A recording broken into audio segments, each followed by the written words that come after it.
Hello दोस्तों, आपका इस्तकबाल है आपके अपने यूट्यूब चैनल वन स्टे ऑफ फारगुल पे। दोस्तों, सीटेट और एमपीटेट का जो सिलेबस है उसके मुताबिक ज़बान की तदरीस के उसूल ये अपलोड हो चुका है। और ज़बान की सलाहियत में ज़बान पे अबूर जो बेसिक जो लर्निंग होती है ज़बान की, सुनना पढ़ना लिखना, ये भी ग्रामर अपलोड है।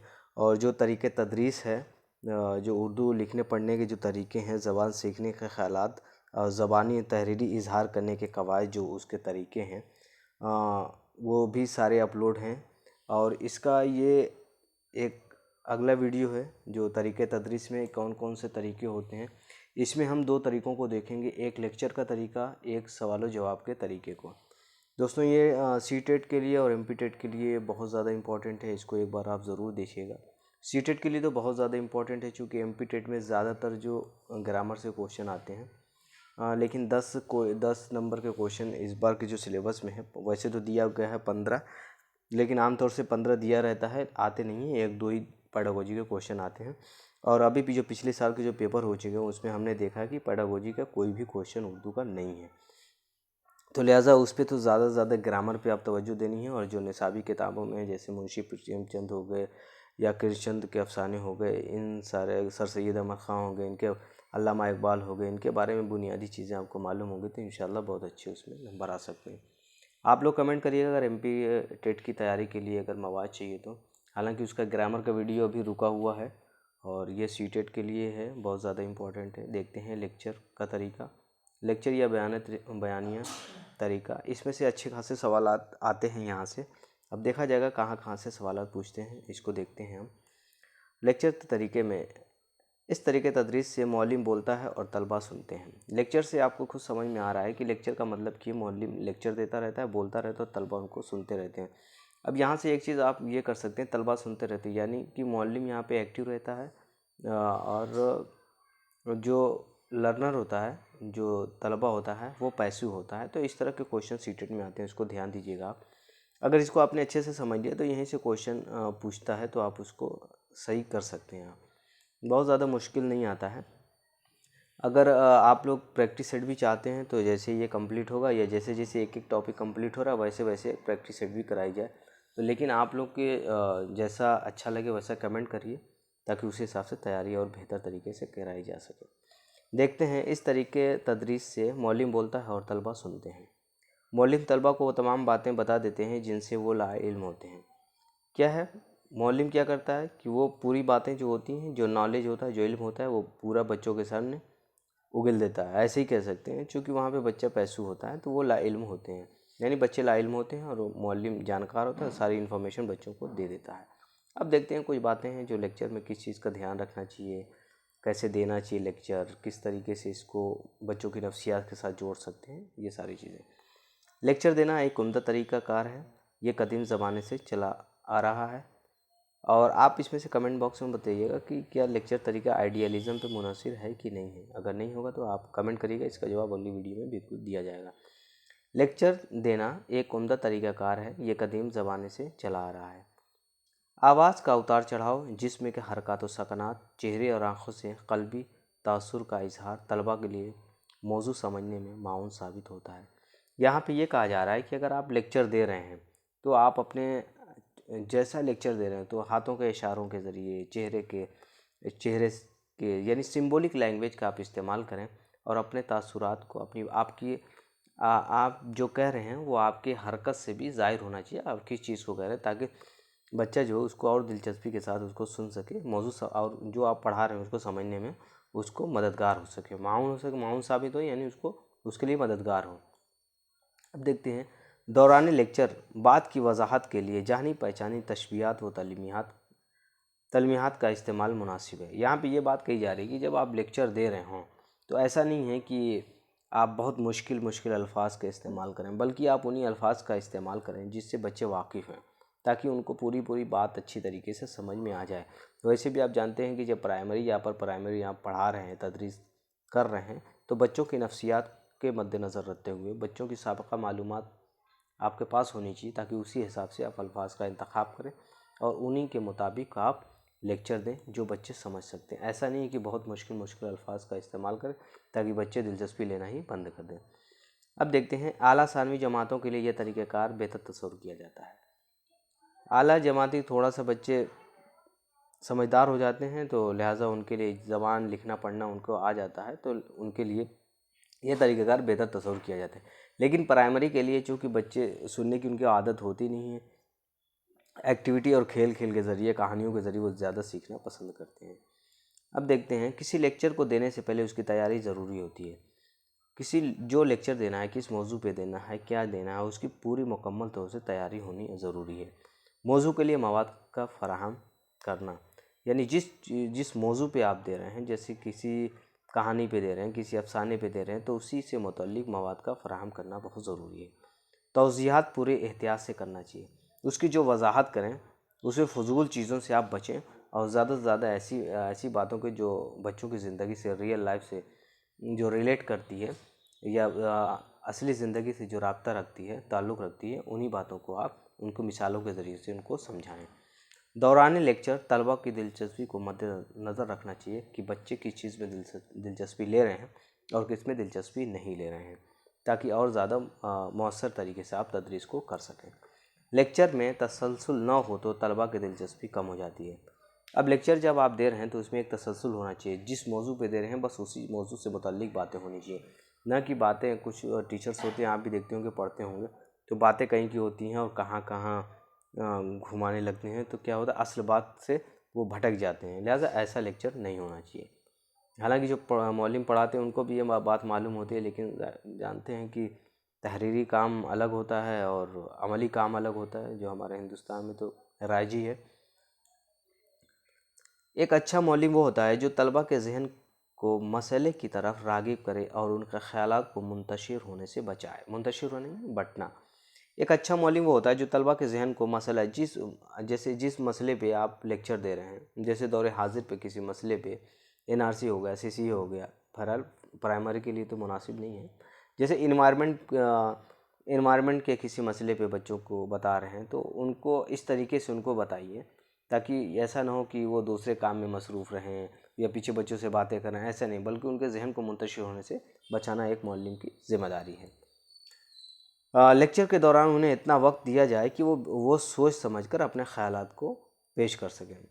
اب لیکچر آپ دیں تو اتنا بچوں کو بھی وقت دیا جائے کہ وہ بچے بھی آپ سے سوالات کر سکیں اور آپ سوال و جواب کا بھی سلسلہ ہو سکے، تاکہ معلوم ہو کہ ہاں بچے اس کو سمجھ رہے ہیں۔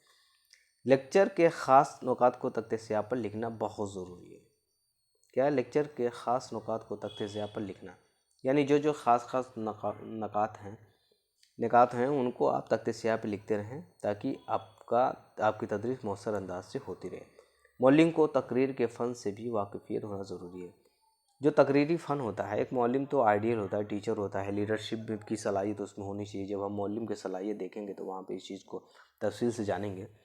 معلم کو تقریر کا فن بھی ہونا چاہیے۔ اگر ظاہر سی بات ہے تقریر کا فن نہیں ہے، لفظوں کے اتار چڑھاؤ اگر اسے نہیں معلوم ہے، لفظوں کی ادائیگی نہیں معلوم ہے، تو لیکچر مؤثر انداز سے نہیں دے سکتا ہے۔ لہٰذا ان کو اس چیز کی بھی تقریری صلاحیت بھی ہونی چاہیے۔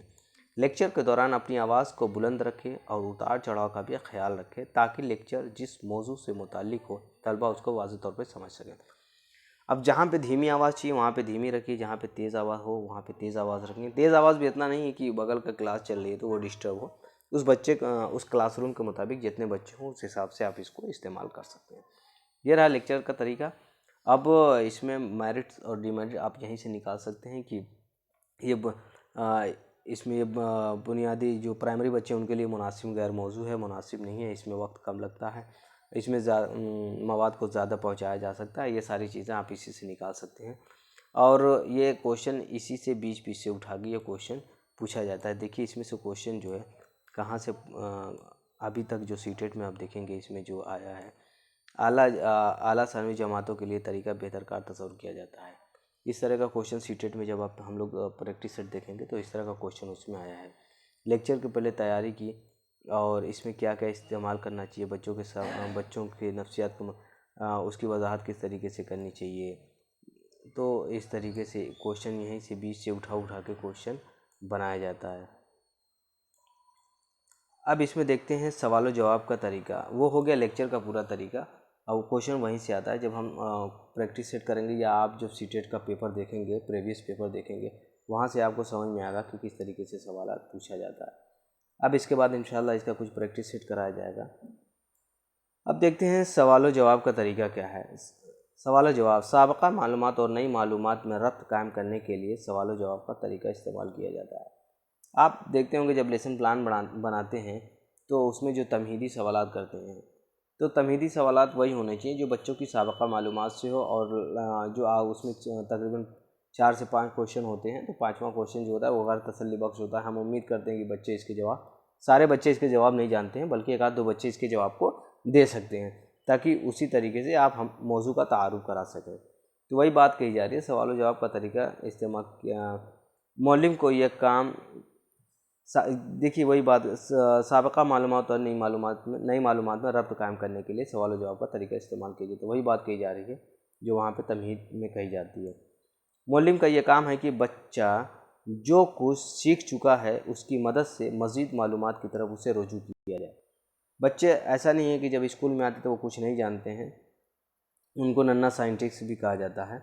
बच्चों को उनके पास अच्छी खासी मालूमात होती है, तो उन्हीं की प्रीवियस नॉलेज के साथ आप इस तरफ से उसको करें ताकि उसको मज़ीद मालूमात से उसको रुजू, यानी वो उसको जो सबका मालूमात जो जानता है उससे आप नई मालूमात को जोड़ सकें।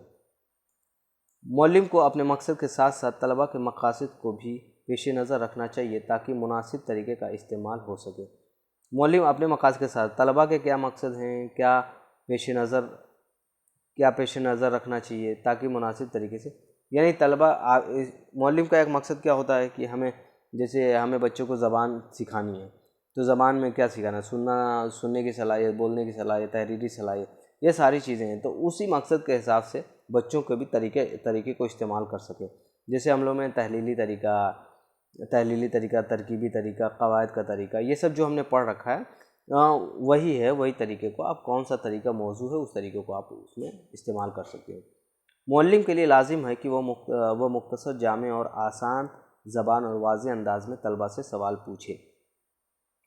जामे यानी कम्प्रिहेंसिव जो होता है, मुख्तसर और जामे आसान ज़बान में वाज़ेह अंदाज में तलबा, ऐसा नहीं है कि ये बहुत इंपॉर्टेंट है क्वेश्चन, ये सीटेट में एक तरह का क्वेश्चन आया हुआ है। मुअल्लिम को लाजिम वो मुख्तसर, जामे और आसान ज़बान में वाज़ेह अंदाज में तलबा से सवाल पूछे ताकि बच्चा उसे अपने जवाब को देने के लिए आमादा करे। जवाब गलत मिलने पर उसकी तस्दीक की जाए, यानी बच्चे को कभी भी डिमोलाइज नहीं करना है कि नहीं आपने जवाब गलत दिया है, बल्कि जो बच्चा जवाब दे रहा है अगर गलत भी दे रहा है तो उसकी आप अच्छे तरीके से वजाहत करें।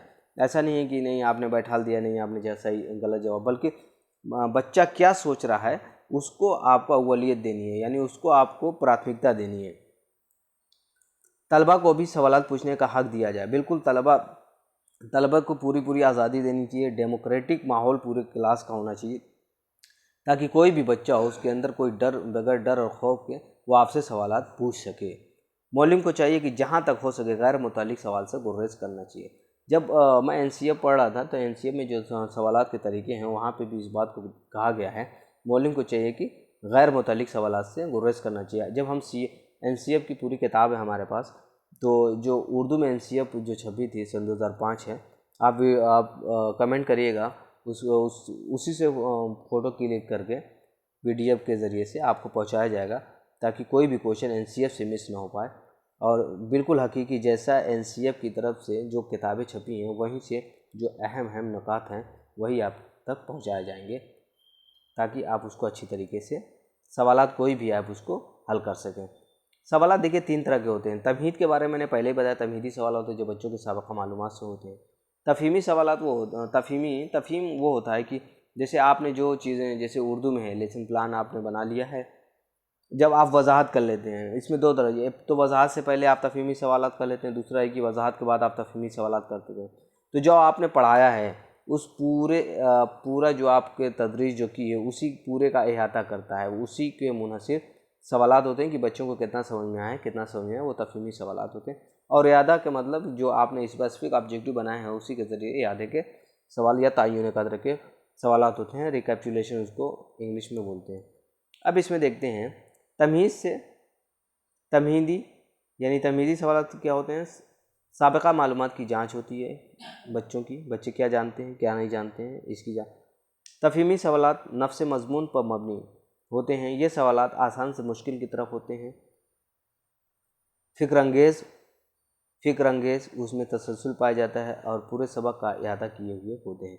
यानी इसमें बच्चों की क्या है, बच्चों की फ़िक्र तहक़ीक़ की जो सलाहियत है वो इसमें परवान चढ़ती है, उसमें फ़िक्र सलाहियत में इजाफ़ा होता है या फ़िक्र अंगेज़ में, यानी उनके फ़िक्र तहक़ीक़ में जो नशोनुमा में इजाफ़ा मिलता है।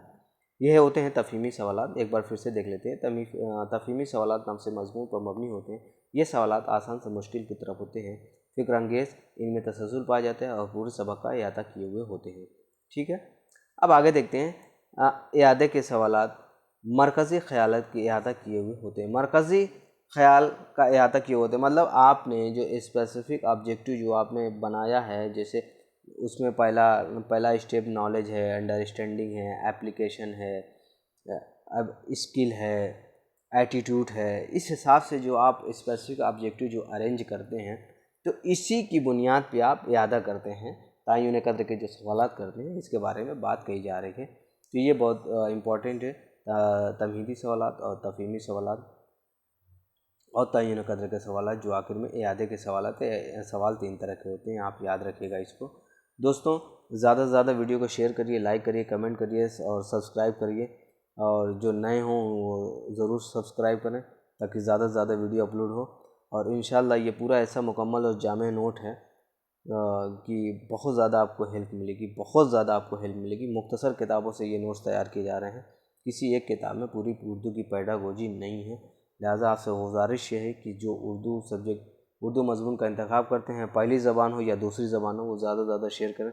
अगर आप की कोशिश रही तो इंशाल्लाह जो है साइकोलॉजी में स्किनर जो है, जीन पियाजे हैं या कोलरबर्ग हैं, इन लोगों ने जो ज़बान से मुतालिक जो थ्योरी दी हैं वो भी उर्दू में अपलोड किया जाएगा।